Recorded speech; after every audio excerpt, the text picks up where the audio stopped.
बच्चों, आज हम कक्षा 6 अभ्यास कार्य पुस्तिका इकाई 4 पास पड़ोस में होने वाले परिवर्तन के प्रश्नों को हल करेंगे। तो चलिए हल करते हैं।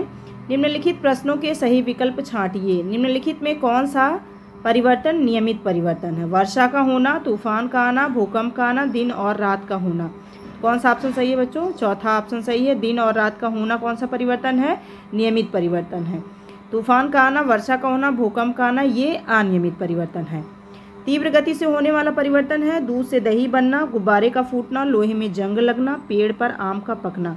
तो हमारा दूसरा वाला ऑप्शन सही है बच्चों। गुब्बारे का फूटना तेजी से होता है या तीव्र गति से होता है, इसलिए ये हमारा सही है।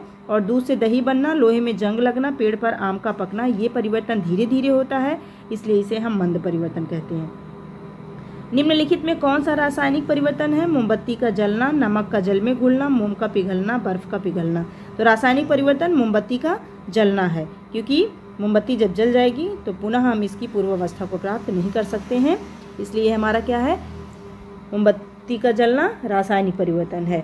जबकि नमक का जल में घुलना, बर्फ का पिघलना, मोम का पिघलना ये सभी भौतिक परिवर्तन है। निम्नलिखित में मानव कृत क्रिया है? पौधों का उगना, फूलों का खिलना, मौसम में परिवर्तन, दूध से पनीर बनना। तो दूध से पनीर मनुष्यों के द्वारा बनाया जाता है, इसलिए मानव कृत परिवर्तन है। पौधों का उगना, फूलों का खिलना, मौसम में परिवर्तन ये प्राकृतिक परिवर्तन है। रोटी में फफूंद लगना अनुकूल परिवर्तन, प्रतिकूल परिवर्तन, प्रत्यावर्तित परिवर्तन, कृत्रिम परिवर्तन। तो बच्चों ये दूसरा ऑप्शन सही है, प्रतिकूल परिवर्तन,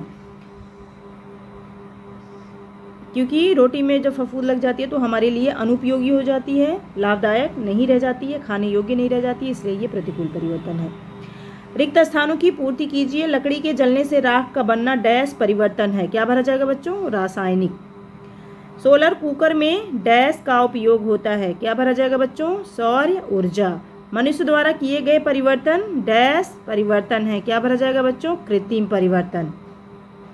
अगला है बर्फ का पिघलना डैश गति परिवर्तन है। क्या भरा जाएगा बच्चों? मंद। ज्वालामुखी का फूटना डैश परिवर्तन है। क्या भरा जाएगा बच्चों? अनियमित और प्राकृतिक परिवर्तन है। दोनों परिवर्तन के अंतर्गत ये आता है। निम्नलिखित में सही कथन पर सही तथा गलत कथन पर गलत का चिन्ह लगाइए। पहला, जीवाश्म ईंधन ऊर्जा के अनवीकरणीय स्रोत हैं। बच्चों ये हमारा ऑप्शन एकदम सही है। साइकिल का पैडल चलाने पर ऊष्मीय ऊर्जा का उपयोग होता है, ये हमारा बिल्कुल गलत है, क्योंकि ऊष्मीय ऊर्जा नहीं लगती है बल्कि पेशीय ऊर्जा लगती है। खाना पकाने में ऊष्मीय ऊर्जा का उपयोग होता है, ये बिल्कुल सही है। चुंबकीय ऊर्जा द्वारा जल का वाष्पन हो जाता है, ये हमारा बिल्कुल गलत है। उपयोगी तथा लाभदायक परिवर्तन प्रतिकूल परिवर्तन कहलाते हैं, ये भी हमारा गलत है। अगला है स्तंभ का स्तंभ खा को सुमेलित कीजिए। का को खा से मिलाना है। जल का वाष्पन किसके द्वारा होता है? सौर ऊर्जा के द्वारा। जल का वाष्पन सौर ऊर्जा के द्वारा। कोयले का बनना जटिल परिवर्तन है, क्योंकि कोयले को बनने में कई 100 साल लग जाते हैं, इसलिए हमारा किसके अंतर्गत आएगा? जटिल परिवर्तन के अंतर्गत।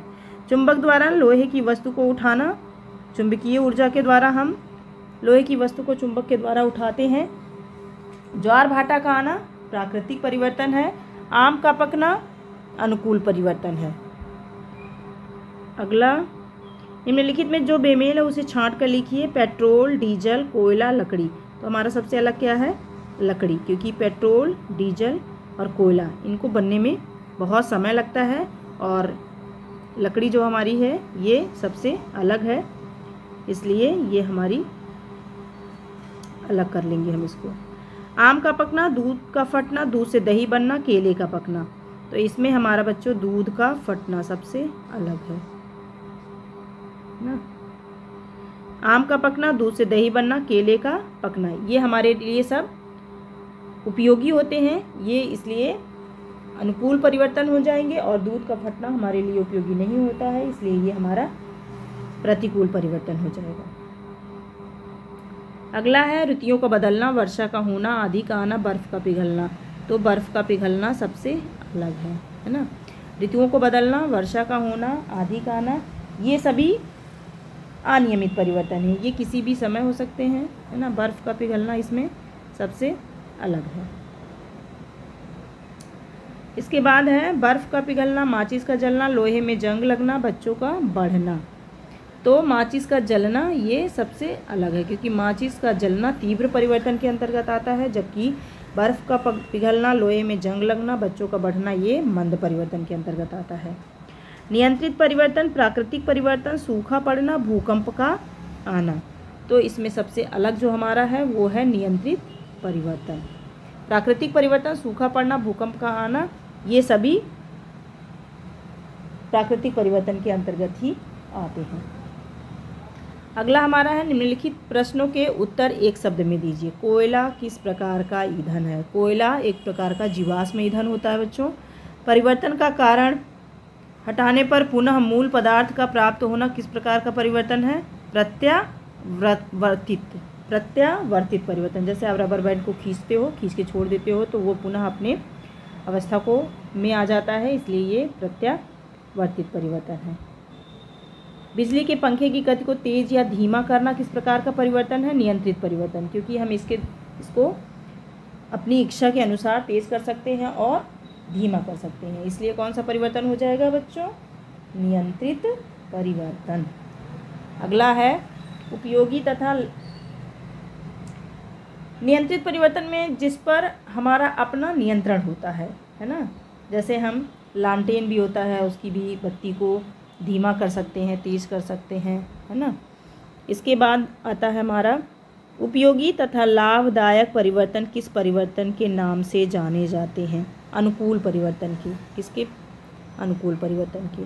निश्चित समय पर लगातार होने वाले परिवर्तन कौन से परिवर्तन कहलाते हैं? नियमित परिवर्तन। जो निश्चित समय पर होता है उसे हम नियमित परिवर्तन कहते हैं। जैसे दिन और रात का होना, ऋतुओं का बदलना, ये सभी नियमित परिवर्तन के अंतर्गत आएंगे। अगला भौतिक तथा रासायनिक परिवर्तन में अंतर लिखना है। तो भौतिक परिवर्तन में पदार्थ का रूप बदल जाता है लेकिन कोई नया पदार्थ नहीं बनता है, और परिवर्तन के पश्चात हम पदार्थ की पहले की अवस्था को प्राप्त कर लेते हैं, जैसे बर्फ़ का पिघलना। रासायनिक परिवर्तन, इसमें एक या एक से अधिक नया पदार्थ बनता है। परिवर्तन के पश्चात हम पूर्व पदार्थ को प्राप्त नहीं कर सकते हैं, जैसे कागज़ का जलना। कागज़ जल जाएगा तो हमें राख मिलेगी, पुनः हम उससे कागज़ नहीं बना सकते हैं। अगला है प्राकृतिक तथा कृत्रिम परिवर्तन में विभेद कीजिए। प्राकृतिक परिवर्तन, प्रकृति में स्वतः होने वाले परिवर्तन को प्राकृतिक परिवर्तन कहते हैं, जैसे दिन रात का होना, भूकंप का आना, वर्षा, आंधी, तूफान, ये सभी प्राकृतिक परिवर्तन के अंतर्गत आते हैं। कृत्रिम परिवर्तन, मनुष्य द्वारा किए गए परिवर्तन को कृत्रिम परिवर्तन कहते हैं, जैसे दूध से दही बनना, दूध से क्रीम बनना, और लकड़ी के सामान बनाना, जैसे मेज, कुर्सी, दरवाज़ा, ये सभी कृत्रिम परिवर्तन के अंतर्गत आएंगे।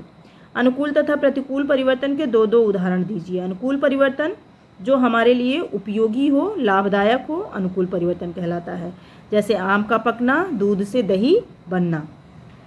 प्रतिकूल परिवर्तन जो हमारे लिए अनुपयोगी हो, उपयोगी ना हो, लाभदायक ना हो, वो प्रतिकूल परिवर्तन के अंतर्गत आता है, जैसे दूध का फटना, लोहे में जंग लगना। परिवर्तन में होने वाली आपसी प्रतिक्रिया को एक उदाहरण द्वारा समझाइए। जैसे लोहे में जंग लगना, इसमें लोहा तथा ऑक्सीजन नमी की उपस्थिति में परस्पर क्रिया करते हैं, तो ये हमारा आपसी प्रतिक्रिया को दर्शा रहा है। किसको दर्शा रहा है? आपसी प्रतिक्रिया को दर्शा रहा है ना।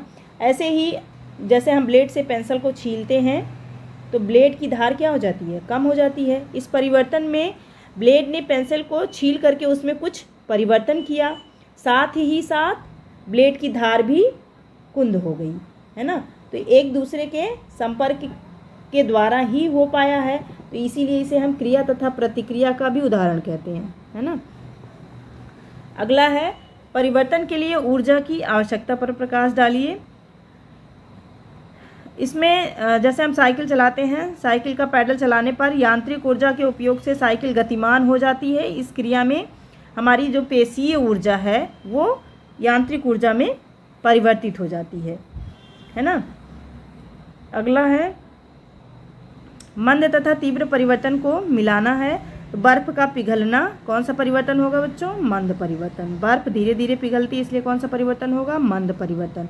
लोहे पर जंग लगना, ये भी मंद परिवर्तन होगा, क्योंकि लोहे में जंग भी धीरे धीरे लगती है। जब लोहा हमारा नमी और वायु के संपर्क में आता है तो ये क्रिया कर लेता है ऑक्सीजन के साथ और आयरन ऑक्साइड बना लेता है और धीरे धीरे संक्षारण होने लगता है। ये भी मंद परिवर्तन के अंतर्गत आएगा। माचिस की तीली का जलना तीव्र गति से होता है, इसलिए ये तीव्र परिवर्तन के अंतर्गत आएगा। नाखून का बढ़ना, नाखून भी हमारा धीरे धीरे बढ़ता है, इसलिए ये भी मंद परिवर्तन के अंतर्गत आएगा। नींबू डालने पर दूध हमारा जल्दी से फट जाता है, तेज़ी से फट जाता है, इसलिए ये तीव्र परिवर्तन के अंतर्गत आएगा।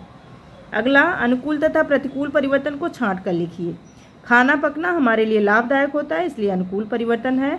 आम का पकना हमारे लिए लाभदायक है, इसलिए अनुकूल परिवर्तन है। रोटी में फफूंद लगना हमारे लिए लाभदायक नहीं है, अनुपयोगी है, इसलिए ये प्रतिकूल परिवर्तन है। दूध का फटना ये भी हमारे लिए लाभदायक नहीं है, इसलिए ये प्रतिकूल परिवर्तन है। केले का पकना हमारे लिए लाभदायक है, इसलिए अनुकूल परिवर्तन है। दूध से दही बनना हमारे लिए लाभदायक है, इसलिए अनुकूल परिवर्तन है। लोहे में जंग लगना हमारे लिए लाभदायक नहीं है, इसलिए ये प्रतिकूल परिवर्तन है। अगला, निम्नलिखित संकेतों की सहायता से दी गई वर्ग पहेली को हल कीजिए। तो चलिए देखते हैं बच्चों। तैरने में उपयोग होने वाली ऊर्जा होती है, पहला, तैरने में उपयोग होने वाली ऊर्जा हमारी कौन सी होती है? पेशीय ऊर्जा। पहले हमें बाएं से दाएं चलना है, तो कौन सी ऊर्जा होगी? पेशीय ऊर्जा। अनवीकरणीय ऊर्जा स्रोत है, अनवीकरणीय ऊर्जा स्रोत पेट्रोल है। दूसरा, एक प्राकृतिक आपदा है। तीसरा नंबर है हमारा, एक प्राकृतिक आपदा है। तो तू दिया गया है तो क्या हो जाएगा बच्चों? तूफान। अगला है, शरीर में होने वाली जटिल क्रिया है। चौथा नंबर है, शरीर में होने वाली जटिल क्रिया है पाचन। चा दिया है तो हम कौन सा शब्द बनाएंगे बच्चों? पाचन। लोहे को आकर्षित करता है, पांचवा, लोहे को कौन आकर्षित करता है? पांचवा नंबर कहाँ है? ये है हमारा, क्या हो जाएगा बच्चों? चुंबक। क्या हो जाएगा? चुंबक। अगला है, गैस का द्रव में बदलना कहलाता है। छठा नंबर, गैस का द्रव में बदलना क्या कहलाता है? संघनन। क्या कहलाता है बच्चों? संघनन। अगला है, द्रव के वाष्प में बदलने की क्रिया क्या कहलाती है बच्चों? वाष्पन। क्या कहलाती है? वाष्पन। अगला है, बिना बुझे चूना तथा पानी को मिलने पर मुक्त होती है। आठवां नंबर है बच्चों, क्या मुक्त होती है? ऊष्मा।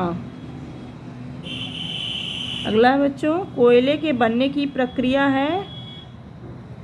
जा दिया गया है तो हमारा शब्द क्या बन जाएगा बच्चों? जटिल। जटिल क्या बनेगा? जटिल। अगला है, नया पदार्थ ना बनाने वाला परिवर्तन है।